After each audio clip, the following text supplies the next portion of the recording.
السلام علیکم ورحمۃ اللہ وبرکاتہ۔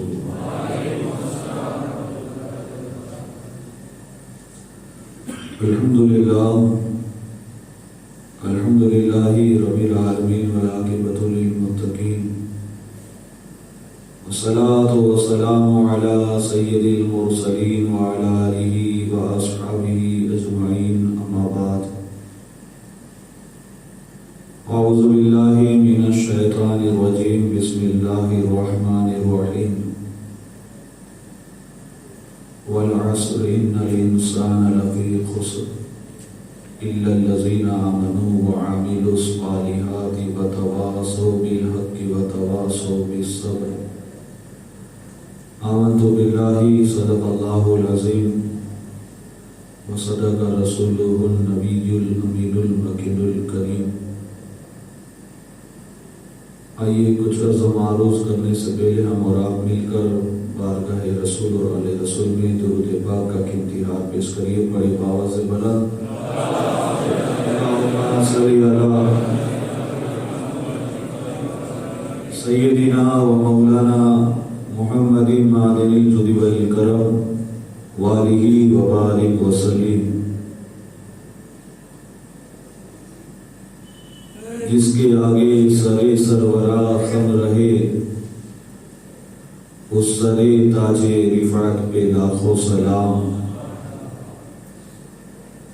ہم غریبوں کے آقا پہ بے حد درود، ہم فقیروں کی سرور پہ لاکھوں سلام۔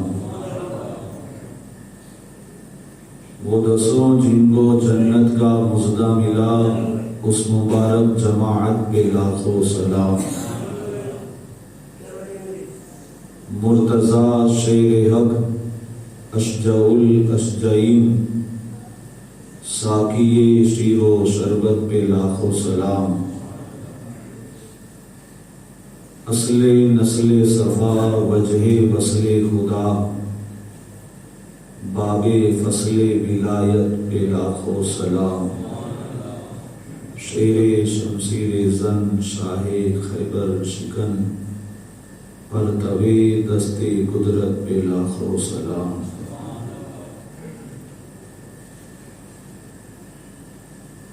حضرات، آج کی یہ محفل تیسری محفل ہے۔ گزشتہ کل شیخین کا مختصر ذکر ہوا، حضرت ابو بکر صدیق اور حضرت عمر فاروق اعظم رضی اللہ تعالی عنہما کا جو ذکر کیا کہ حضور نے حضرت جبرائیل سے فرمایا، یہ ذکر کی بات آ رہی ہے کہ صحابہ کا ذکر ہم کرتے ہیں، کیا ہم کما حق وہ کر سکتے ہیں؟ کہ حضور نے حضرت جبرائیل سے فرمایا، جبرائیل میرے عمر کی شان تو بیان کرو۔ تو حضرت جبرائیل نے عرض کی، یا رسول اللہ علیہ الصلوۃ والسلام، اگر کوئی فرشتہ نوح علیہ السلام کی عمر پا کر بھی عمر کی شان بیان کرے تو بھی مکمل شان بیان نہیں ہو سکتی۔ اندازہ لگائیے، نوح علیہ السلام کی عمر ہے 950 سال، تو ایک فرشتہ بھی اگر 950 سال تک عمر کی شان بیان کرے، عمر کا مقام بیان کرے، تو بھی مکمل شان اور مقام بیان نہیں ہو سکتی۔ تو مجھ جیسے کم علم والے کیا بیان کر سکتے ہیں؟ بس یہی کہ ہم ان کا نام لے کر ان کے ماننے والوں میں اپنا نام درج کروا لیتے ہیں۔ اللہ ہماری یہ محبتیں، یہ نسبتیں قائم اور دائم رکھے، اور اسی محبت اور نسبتوں کے صدقے اللہ ہماری مغفرت فرمائے۔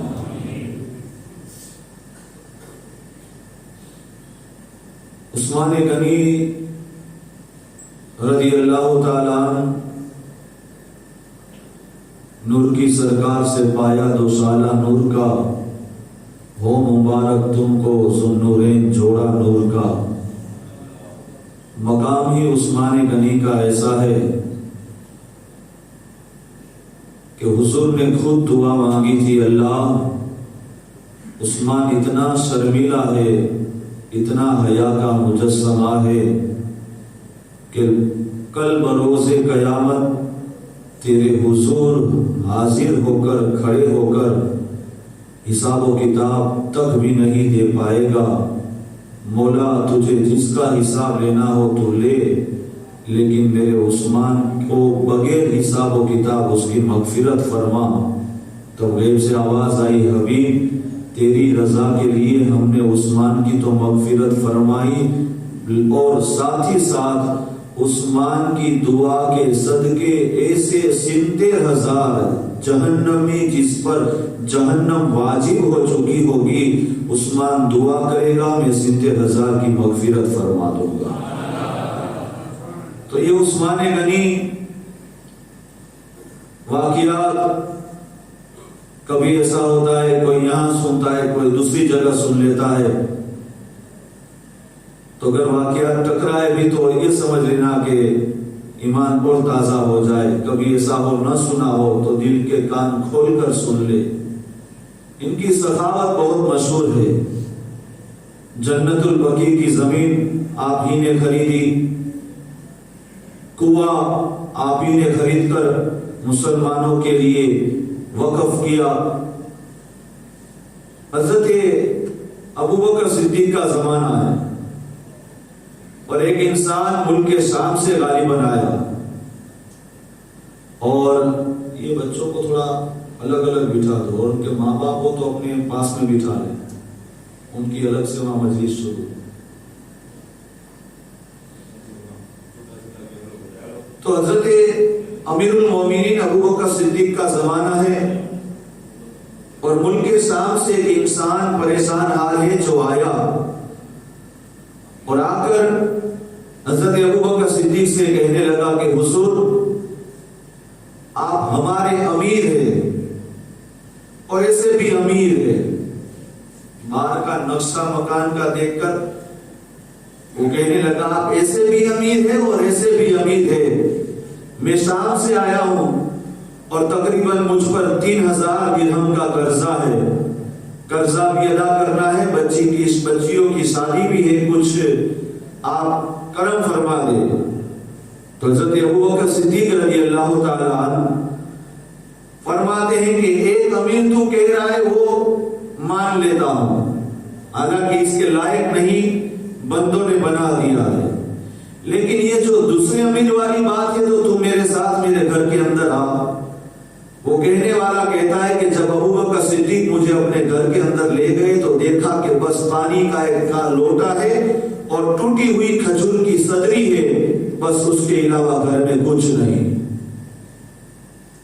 ایسے ایسے جب بادشاہ تھے نا تو قوم سکھی سنسار گزار رہی تھی۔ تو ابوبکر صدیق نے کہا کہ میں تجھے ایک ٹھکانہ بتاتا ہوں، وہاں جا، تیری ضرور امداد ہوگی، اور تجھے تیری جستجو اور تیری تمنا سے بھی زیادہ نوازا جائے گا۔ تو آنے آنے والا وہ بندہ کہتا ہے وہ کون سا در ہے؟ تو حضرت ابو بکر صدیق نے فرمایا عثمان غنی کے پاس چلے جا. تو وہ کہتا ہے میں نے کبھی اس سے تو ملاقات کی نہیں، اگر آپ سفارش کرتے تو تھوڑا بہتر رہے گا. تو ابو بکر صدیق فرماتے خبردار وہاں میرا نام بھی مت لینا. یہ جملہ بہت یاد رکھنا. کیا فرمایا؟ وہاں میرا نام بھی مت لینا، جا کر سلام کرنا اور کہنا غلام مصطفیٰ ہوں، تیرا کام بن جائے گا. وہ گیا، حضرت عثمان غنی کی چوکھٹ پر دستک دیتا ہے. اندر سے آواز آتی ہے عثمان غنی اپنے بچوں کو ڈانٹ رہے ہیں. کس بات پر؟ کہ عثمان غنی کے شہزادے دودھ کے اندر شہد ملا کر دودھ پی رہے تھے. تو عثمان غنی کہتے ہیں ارے دودھ تو ایسے بھی میٹھا ہوتا ہے اور اوپر شہد ڈال کر ڈبل میٹھا کر کے پی رہے ہو، کیا تمہیں ذرا برابر بھی فکر نہیں؟ اب یہ بندہ سوچتا ہے یہاں کے دودھ اور شہد پر سوال ہو رہے ہیں تو یہ مجھے کیا دیں گے. لیکن اب دروازے پر دستک تو ہو ہی گئی تھی. ٹھہر گیا. تھوڑی دیر ہوئی کہ 1-1.5 منٹ جیسا وقت گزر گیا. حضرت عثمان غنی باہر آئے، سلام کلام کیا، کہا حضور میں غلام مصطفیٰ ہوں اور شام سے آیا ہوں، مجھے کچھ حاجت ہے. عثمان غنی فرماتے بس خاموش ہو جا. اپنے ساتھ لے گئے، وہ جو مہمانوں کی جہاں خاطرداری کرتے تھے وہاں بٹھا دیا. تھوڑی دیر ہوئی کہ وہ بندہ کہتا ہے کہ میرے سامنے کھجور کا حلوہ آیا، میں نے اسے کھا لیا. تھوڑی دیر ہوئی شہد بھی آیا، میں نے اسے بھی چٹ لیا. تھوڑی دیر ہوئی دودھ کا لوٹا بھی آیا. میں سوچ رہا تھا کہ وہاں بچوں نے دودھ کے ساتھ شہد پیا تو وہ ڈانٹ رہے، وہ بھی 2 میٹھی چیز تھی، اور یہاں مجھے 3 میٹھی چیز کھلا رہے، کیا یہاں پر سوال جواب نہیں ہو رہا؟ ابھی وہ دل میں سوچتا ہے کہ عثمان غنی تشریف لاتے ہیں. کہا بندے جتنی دیر رکنا ہے ٹھہرنا ہے ٹھہر، تیری مرضی، لیکن باہر ایک اونٹ تیار ہے جس پر میں نے 6000 درہم رکھ دیے. کیا کہا؟ 6000 درہم رکھ دیے، کچھ اناج بھی رکھ دیا ہے اور بچیوں کے لیے کپڑے بھی رکھ دیے. کہا حضور 6000 درہم کی ضرورت نہیں تھی، بس اتنا آپ کی. بولے وہ جو دے دیا وہ واپس نہیں لیتا، تو لے جا. کہا حضور اٹھنی واپس دینے آنا پڑے گا. اٹھنی، کہا اٹھنی بھی تجھے ساتھ میں دی. اب وہ چلتا ہوا تو پھر رک گیا. تو عثمان غنی فرماتے اب کیوں رکا؟ کہا حضور آپ کا شکر ہو آپ نے اتنا دیا. تو عثمان غنی فرماتے میرا شکر ادا مت کر، راستے میں جا اور ابو بکر کا شکر ادا کرتے جا. کیا فرمایا؟ راستے میں جا اور ابو بکر صدیق کا شکر ادا کرتے جانا. حالانکہ یہاں آ کر ابو بکر صدیق کا نام تک بھی نہیں بتایا. اور عثمان غنی فرماتے جاؤ راستے میں ابو بکر صدیق کا گھر آئے تو ان کا شکر ادا کرتے جانا. جب نبی کے یاروں کا اتنا علم ہے تو مصطفیٰ کے علم کا عالم کیا ہوگا. سرے عرش پر ہے تیری گزر، دل فرش پر ہے تیری نظر، ملکوت و ملک میں نہیں کوئی سے جو تجھ پہ عیاں نہ ہو. عثمان غنی اسی طرح حضور کے پاس بھی ایک بندہ آیا تھا، یہ بھی بہت مشہور ہے، آپ سنیں. کیا کر کہتا ہے حضور اتنی ضرورت ہے، یہ ہے وہ ہے. تو حضرت حضور اکرم صلی اللہ علیہ وسلم نے انہیں بھی حضرت عثمان غنی کی طرف ہی جانے کا راستہ بتایا. جاؤ وہاں، لیکن جا کر میرا سلام پہلے دینا، پھر اپنی خواہش رکھنا. اب وہاں گیا، دروازے پر دستک دینا ہی چاہتا تھا کہ عثمان غنی گھر کے اندر اپنی بیوی کو ڈانٹتے تھے کہ چراغ میں تیل کیوں زیادہ ڈالا، اگر کم ڈالتی تو بھی اس سے کام چل جاتا، روشنی ہوتی، اتنا تیل ڈالنے کی ضرورت کیا. تو عثمان غنی کے در پر جو آیا ہے، جو بھی دستک کرنا چاہتا ہی تھا، ابھی تک کیا نہیں تھا، سوچتا ہے یہاں ایک ایک تیل کے قطرے کا حساب ہوتا ہے، یہ مجھے کیا دیں گے.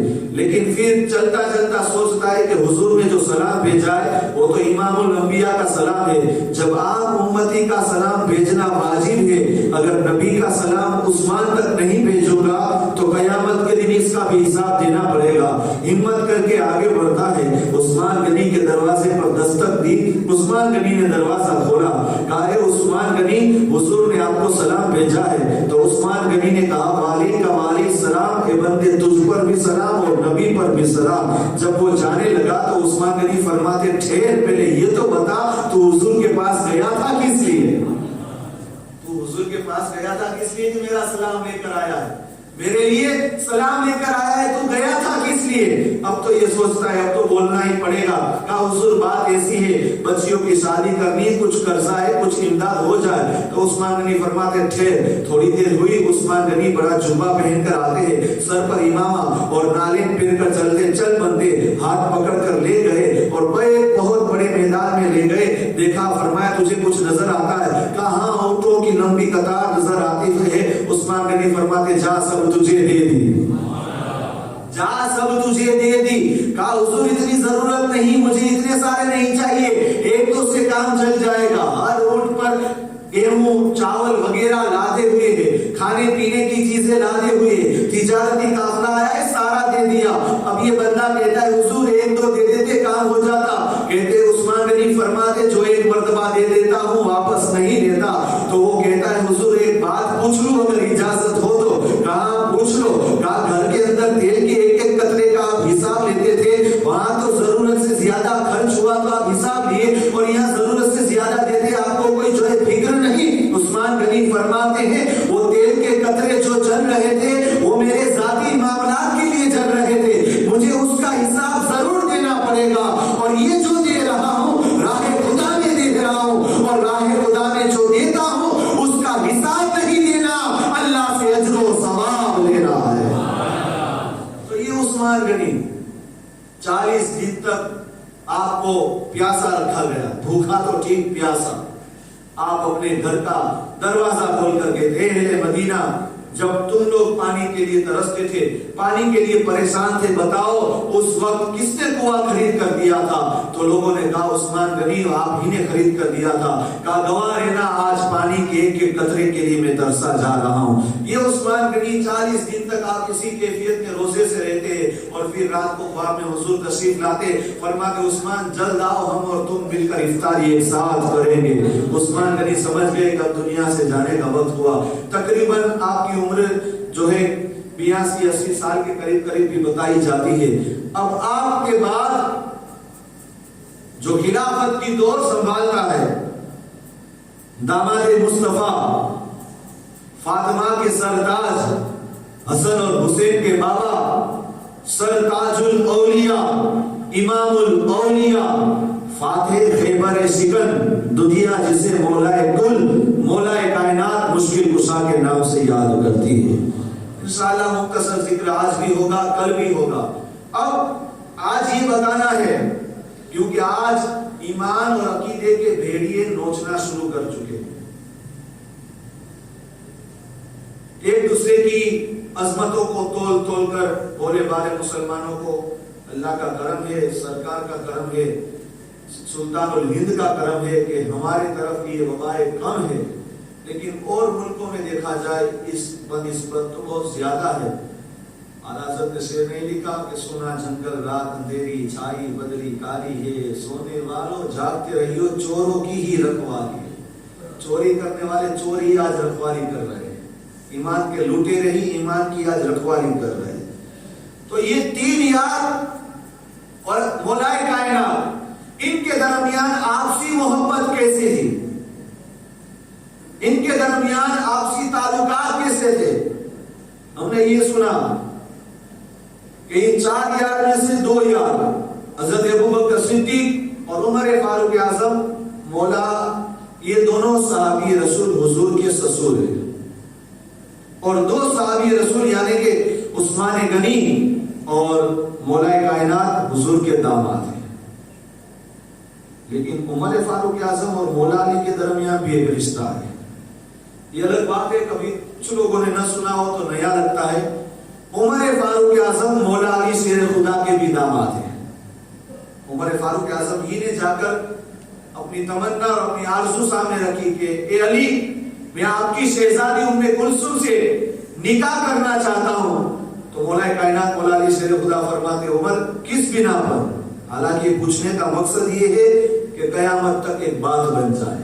تو عمر فاروق اعظم نے کہا علی, حضور کی حدیث ہے کہ قیامت کے دن سارے رشتے ناطے ٹوٹ جائیں گے, ایک حضور ہی کی طرف جو رشتے منسوب ہوں گے, چاہے وہ سسر کا رشتہ ہوگا, دامادوں کا رشتہ ہوگا, وہی قیامت کے دن باقی رہے گا.